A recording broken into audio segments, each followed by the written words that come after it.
Olá, tudo bem? Como é que estão os estudos? Nesse bloco agora, nós vamos falar sobre a classificação das pessoas jurídicas. Se nós analisarmos com bastante calma quanto às atividades das pessoas jurídicas, nós vamos deparar com várias situações. Nós vamos descobrir que as pessoas jurídicas, elas dividem-se em pessoas jurídicas de direito público e pessoas jurídicas de direito privado. Público e privado. As pessoas de direito público, elas subdividem-se em duas espécies também. Eu tenho direito público interno e tenho direito público externo. Direito público interno e direito público externo. Para que você possa acompanhar melhor, o Código Civil, lá no artigo 41, ele trouxe para nós quais seriam as pessoas jurídicas de direito público interno. Vejamos o que diz esse artigo. Artigo 41. São pessoas jurídicas de direito público interno. 1. A União. 2. Os Estados, o Distrito Federal e os territórios. 3. Os municípios. 4. As autarquias, inclusive as associações públicas. Bom, então nós vimos aqui o que seria uma pessoa jurídica de direito público interno. No artigo 42, nós vamos encontrar quais seriam as pessoas jurídicas de direito público externo. Olha lá o que diz o artigo 42. São pessoas jurídicas de direito público externo, os estados estrangeiros e todas as pessoas que forem regidas pelo direito internacional público. Então nós podemos citar aí, além dos estados estrangeiros, nós podemos citar a OIT, Organização Internacional do Trabalho, a Organização das Nações Unidas, entre outras entidades ali. Agora, já as pessoas jurídicas de direito privado, que é o mais importante para esse tema de direito civil, nós vamos encontrar a previsão lá no artigo 44 do Código Civil. Olha o que diz o artigo 44. São pessoas jurídicas de direito privado. Inciso 1. As associações. Então nós temos as associações. Inciso 2. As sociedades, depois nós vamos ver como é que elas se dividem. Nós temos também as fundações, aqui as fundações privadas, não públicas, as organizações religiosas, os partidos políticos, as empresas individuais de responsabilidade limitada. Essa última aí é abreviada por EIRELI. Alguns chamam de EIRELI, Empresa Individual de Responsabilidade Limitada. Quando se trata de uma prova de direito civil, a tendência é a cobrança desse último artigo que vai tratar das pessoas jurídicas de direito privado. Nesse artigo, as pessoas jurídicas de direito privado, elas subdividem-se em várias espécies que nós vimos. Mas sugiro que você saiba identificar quais seriam as pessoas jurídicas de direito público, interno e externo. E quais seriam as pessoas jurídicas de direito privado, para que você possa identificar. Esse conhecimento vai te ajudar muito em questões, principalmente em outras matérias, como o direito constitucional, o direito administrativo, e sabendo identificar também para o direito civil. Agora eu vou te afirmar uma coisa, você tem que saber que esse artigo 44, nós temos um rol, e esse rol ele não é taxativo. É um rol exemplificativo, porque nós podemos encontrar em outras situações outras espécies de pessoas jurídicas, e seja, pessoas jurídicas de direito privado. Algumas questões que podem ser cobradas e podem gerar dúvidas é com relação às associações e às fundações. Como que eu consigo identificar que eu estou falando, que o examinador está falando de uma fundação pública ou de uma fundação privada, de uma associação pública ou de uma associação privada? Para isso você vai ter que ver o que está perguntando. Se o examinador não falar nada, significa que estamos tratando de associações privadas ou fundações privadas. Então, para saber se o examinador está falando das fundações ou das associações públicas ou privadas, é simples. E o que nós temos que fazer? Nós temos que verificar se na pergunta fala sobre fundações públicas. Aí é fundação pública. Se não falar nada, A questão, se ela não disser nada, é uma associação ou uma fundação privada. E aí fica fácil para você identificar. Porque em face disso aí nós estaremos diante de uma fundação, uma associação privada para poder responder. Compreendeu? Beleza aí, tranquilo? Então basta você identificar se o examinador identificou qual é o tipo de fundação ou associação. Não mencionou nada, trata-se de fundações privadas ou associações privadas. Não se esqueça que é importante que você memorize essas entidades. Não deixe de memorizar. Por exemplo, as organizações religiosas, os partidos políticos, eles são de direito privado. Embora os partidos políticos tenham previsão na Constituição, tudo são pessoas jurídicas de direito privado. Não se esqueça disso. Partido político, entidades religiosas são pessoas jurídicas de direito privado. Agora, duas pessoas jurídicas importantes para nós agora, para a nossa matéria, que é mais enfocada em determinadas provas, é quando nós falamos das sociedades e das associações. Então nós temos duas pessoas jurídicas, sociedades e associações. Agora, quando nós falamos em sociedades, você tem que ter em mente, você tem que memorizar que existem dois tipos de sociedades. Ou nós temos uma sociedade simples, ou nós temos uma sociedade empresária. E aí, nós vamos ter que deparar com essas diferenças para poder identificar o que é uma sociedade empresária e o que é uma sociedade simples. E aí fica fácil. A sociedade empresária está prevista lá no artigo 966 do Código Civil. E diz que é empresário todo aquele que exerce profissionalmente atividade econômica organizada para a produção ou circulação de bens ou de serviços. Isso é o que está escrito lá no artigo 966. E no parágrafo único do 966 fala quem não é empresário. Não é empresário aquele que exerce atividade intelectual de natureza científica, artística ou literária, ainda que com auxílio de colaboradores, salvo se constituir elemento de empresa. Então nós temos essas diferenças aí. Quando eu falo sociedade empresária, é uma espécie de empresário. E, portanto, a sociedade empresária visa lucro. A sociedade empresária tem a finalidade de lucro, diferentemente das associações. Associações, os fins das associações é não lucrativos. Não quer dizer que uma associação não possa ter lucro. Ela pode ter lucro, mas a finalidade não é essa. E se ela tiver lucro, vai ser dividida em prol da associação. Uma coisa que você não pode esquecer é onde nós vamos registrar as sociedades empresárias e as sociedades simples. Sociedades empresárias nas juntas comerciais, ou também registro público de empresas mercantis. Ou sociedade simples, onde eu registro a sociedade simples? As sociedades simples são registradas no cartório de registro civil de pessoas jurídicas. Então, sociedade simples é aquela que não é empresária. Sociedade simples não é empresária. Ela exerce, quem trabalha numa sociedade simples, por exemplo, dois médicos, eles exercem atividade intelectual de natureza científica.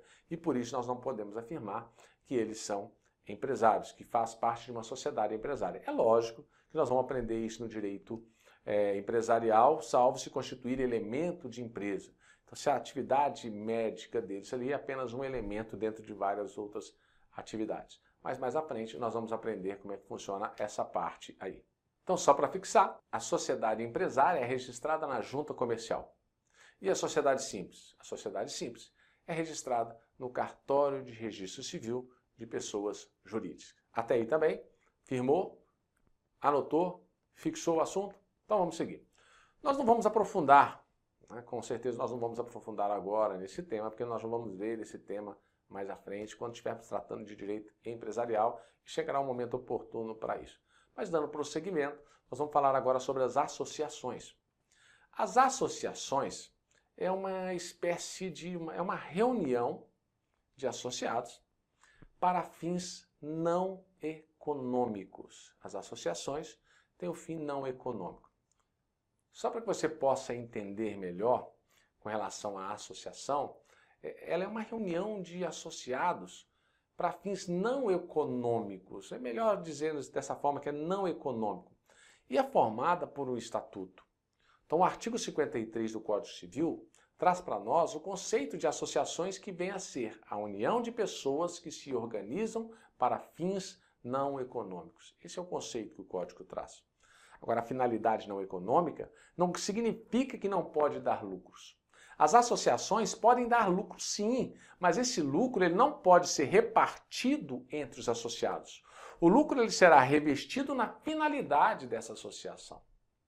Agora, nas associações, os associados eles não terão direitos e deveres entre eles, diferentemente das sociedades, que terão direitos e deveres recíprocos entre si. Os associados têm direitos e deveres perante quem? Perante as associações. E os direitos e deveres são igualitários, mas nada impede que os estatutos tragam diferentes categorias e vantagens com alguns privilégios. O artigo 57 do Código Civil, nós temos que a exclusão do associado só é admissível se houver justa causa. É lógico que deve ser garantido o recurso, ampla defesa, como nós já sabemos aí no direito. Então, até agora nós falamos sobre as sociedades, nós falamos sobre as associações, que nada mais são que corporações. Vamos tratar agora um pouco sobre as fundações.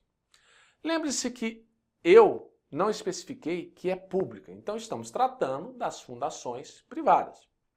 As fundações públicas vocês vão estudar no direito administrativo, então agora é só fundações privadas.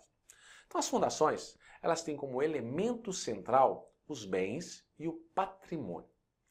Elas surgem da afetação de um patrimônio que se personifica para a realização de fins ideais. Na verdade, na função temos uma universalidade de bens e esses bens servem para constituir a fundação e eles devem ser livres, desembaraçados para formá-la. Se eu quiser montar uma fundação, por exemplo, a Fundação Félix, com fins educativos, eu posso fazer isso. E eu tenho duas formas para instituir uma fundação: por escritura pública ou por testamento. As fundações, elas são registradas no cartório de registro civil de pessoas jurídicas. Agora, quando que eu faço por escritura pública? Eu quero criar por escritura pública.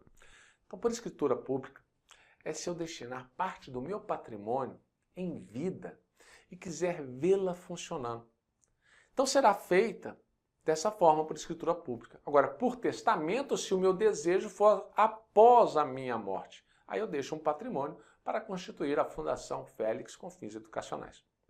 Um detalhe importante que está previsto lá no artigo 64 do Código Civil é que se eu instituir parte do meu patrimônio em vida por escritura pública, a destinação desse patrimônio será irretratável. Isto é, se eu me arrepender, não terá como voltar atrás. Ou seja, ter de volta o meu patrimônio. Mas, se eu fiz uma instituição por via testamentária, antes da morte, se eu me arrepender, eu posso revogar o ato a qualquer tempo. Tranquilo? Vamos imaginar que o patrimônio que eu destinei para a fundação, ele seja insuficiente. Se isso for cobrado em uma prova, a resposta está lá na leitura do artigo 63 do Código Civil, que diz: quando alguém deixa um patrimônio e ele é insuficiente para constituir a fundação, os bens que foram destinados, eles serão de outro modo, ou de outro modo não dispuser o instituidor, eles serão incorporados em outra fundação, que se proponha a fim igual ou semelhante. Marque isso para você. Será que nós podemos instituir uma fundação para quaisquer fins? Qualquer coisa nós podemos instituir? Antes de 2015, as fundações elas só poderiam ter caráter moral, cultural, econômico ou religioso. Só poderiam ser instituídas para essas 4 hipóteses. Mas após 2015, houve uma alteração das finalidades e foi ampliado o rol para constituir uma fundação. E é isso que você precisa memorizar. Então, para que a gente já comece a memorizar, nós vamos fazer a leitura do parágrafo único do artigo 62 do Código Civil. Acompanhe. Parágrafo único. A fundação somente poderá constituir-se para fins de: inciso 1, assistência social; 2, cultura, defesa e conservação do patrimônio histórico e artístico. 3. Educação. 4. Saúde. 5. Segurança alimentar e nutricional. 6. Defesa, preservação e conservação do meio ambiente e promoção do desenvolvimento sustentável. 7. Pesquisa científica, desenvolvimento de tecnologias alternativas, modernização de sistemas de gestão, produção e divulgação de informações e conhecimentos técnicos e científicos. 8. Promoção da ética, da cidadania, da democracia e dos direitos humanos. E, por último, atividades religiosas. Percebe como que aumentou o rol de possibilidades para a constituição de uma fundação? Percebe que há um rol taxativo? Por isso é importante você fazer a leitura, você anotar e revisar semanalmente. E saber que não é em qualquer atividade que podemos ter uma fundação. Então nós temos as possibilidades que nós podemos formar, constituir uma fundação. Para finalizarmos a aula de hoje, vamos falar um pouco sobre o Estatuto e mais precisamente o artigo 67, que fala como eu posso alterar o Estatuto da Fundação. Vejamos os requisitos. O primeiro requisito para alterar um Estatuto da Fundação é o quórum. O quórum. Eu tenho que ter pelo menos 2/3 dos componentes que vão gerir e representar a fundação. O segundo requisito, eu não posso contrariar ou desvirtuar a finalidade da fundação. Eu não posso alterar para desvirtuar. Terceiro, eu tenho que ter aprovação do Ministério Público. E essa aprovação ela tem que ser no prazo de 45 dias. Agora, se o Ministério Público negar a alteração, é possível buscar o suprimento judicial, ou seja, a autorização do juiz. E se o Ministério Público deixar passar os 45 dias sem falar nada? Também, o que eu posso fazer? Eu posso buscar a autorização do juiz para aquela alteração. Viram os requisitos? Nós vamos verificar também que quando a alteração ela não for aprovada por unanimidade, a minoria que foi vencida, ela poderá impugná-la no prazo de 10 dias. É o que diz o artigo 68 do Código Civil. Lembre-se de que o fiscal das fundações, está lá no artigo 66, é o Ministério Público Estadual. No entanto, se a fundação funcionar com filiais em todo o país, o Ministério Público de cada estado fará a respectiva fiscalização da fundação. E se a fundação funcionar no Distrito Federal ou território, será a responsabilidade pela fiscalização do Ministério Público do Distrito Federal e dos territórios também. Certo? Terminamos aqui mais uma aula, espero que você tenha gostado. Você vai ver que no final da apostila nós temos aí um mapa mental para que você possa fazer as revisões semanais, sempre lembrando dos tópicos mais importantes para essa aula, ok? Não esqueça de fazer todos os exercícios que estão no site. É de suma importância estudar, ler, assistir às videoaulas e fazer os exercícios que foram selecionados especificamente para a sua prova. Até a próxima aula e um grande abraço. Bons estudos!